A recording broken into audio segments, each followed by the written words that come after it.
Hey guys, welcome back to my channel. So today in this video I would like to continue my previous video entitled Understanding the Language of the Law of the Sea.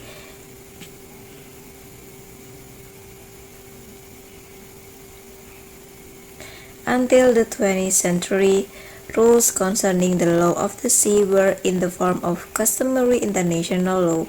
There was no codified body of rules governing the use of the seas.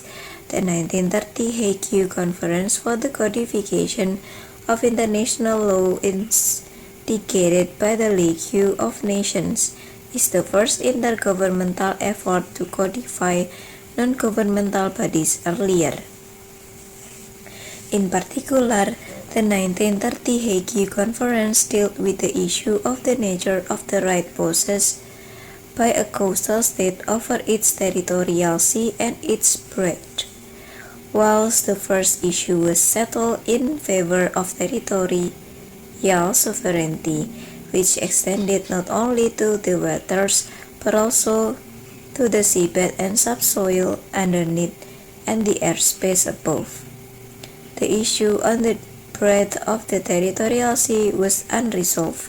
Different states had varying claims on the extent of the territorial sea.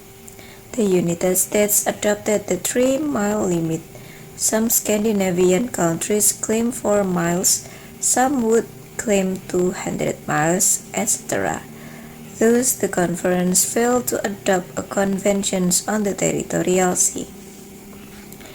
The lack of uniformity in the practice of different states as regards the breadth of the territorial sea affected the development of the concept of a contiguous zone, a zone contiguous to and seaward of the territorial sea.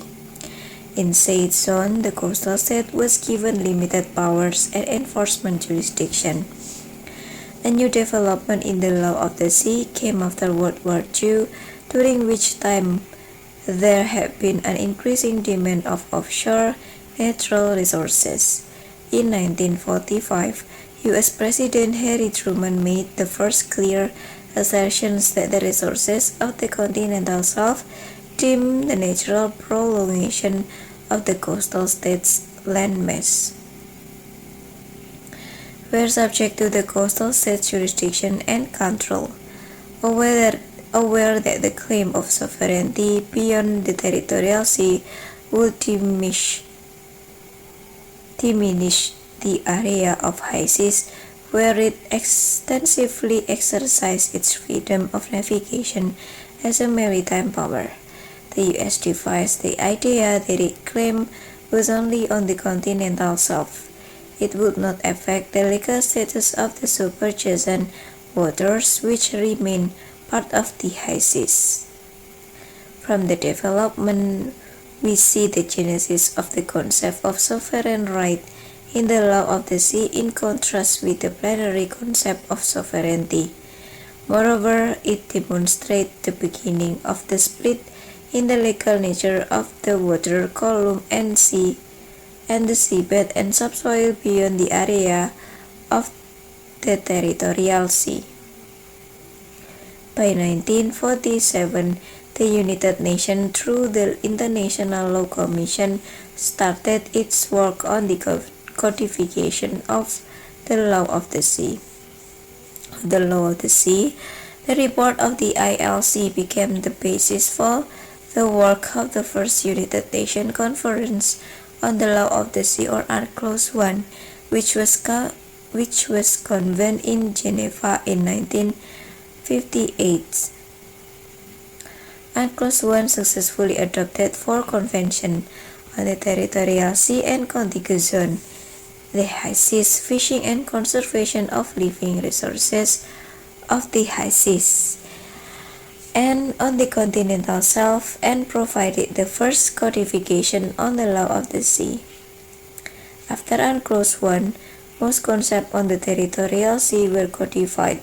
The concept of a contiguous zone was established, the continental shelf regime was developed, the seaward limit was defined by the depth and exploitability criteria, and the idea of sovereign right to describe a coastal state's right of the continental shelf was formed.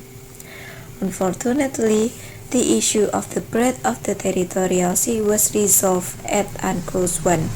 Thus, the geographical scope where coastal state sovereignty extended was not defined. A second conference in 1960, or UNCLOS 2, was convened. However, it still failed to successfully address this particular issue along with the related issue of fishery zone. The year of 1967 was an important point in further development of the law of the sea.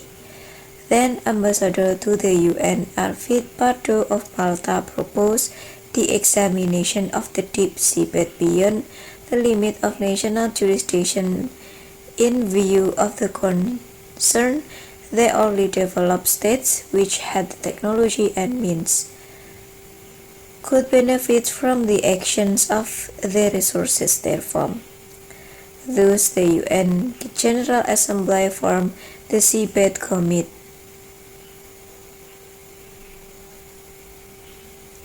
Around that time as well, there was the increasing concern for marine environmental protection, especially after the Torrey Canyon incident in 1967. Likewise, the international political scene was changing with the emergence of newly independent developing states, which had no role in the drafting of the 1958 Geneva Convention. Further, in the 1970s, certain Asian, Africa, and Latin American states echoed earlier proposal and put forward the idea of an exclusive economic zone. This move was a reflection of the desire of the developing states for control over the resources, particularly fish stock, of their coasts. In view of the above circumstances and the interrelatedness of the copious issue of the law of the sea, UNCLOS 3 was convened in 1973 to produce a comprehensive law of the Sea Convention, the LOSC, and the Maritime Zone. Upon the adoption of the LOSC in 1982, the concept of a territorial sea was enhanced in that its breadth was finally determined to be more than 12 nautical miles from the coastal state's baseline. Following the traditional understanding of a territorial sea, the coastal state powers in said zone are plenary. Coastal state sovereignty extends to the said area without prejudice to the right of innocent passage,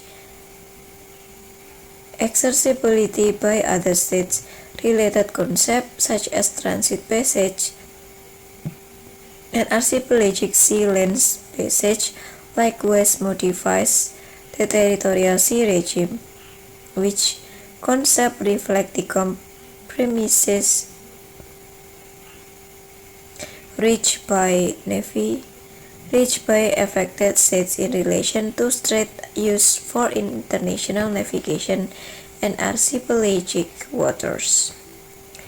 Where a state claims a contiguous zone, it is contiguous to states that territorial sea and may extend up to 24 nautical miles from the baselines. It is a zone intended for fiscal, immigration, sanitary and customs concern as well as regulation on archaeological and historical objects found at sea. Consistent with the original wisdom, the continental shelf regime in the LOSC deals with the resources of the seabed and does not affect the water column of the resource therein, particularly fish stock. So the time is up and the article will be continued to read on the next video. So bye bye and don't forget to like, comment and subscribe. Bye bye.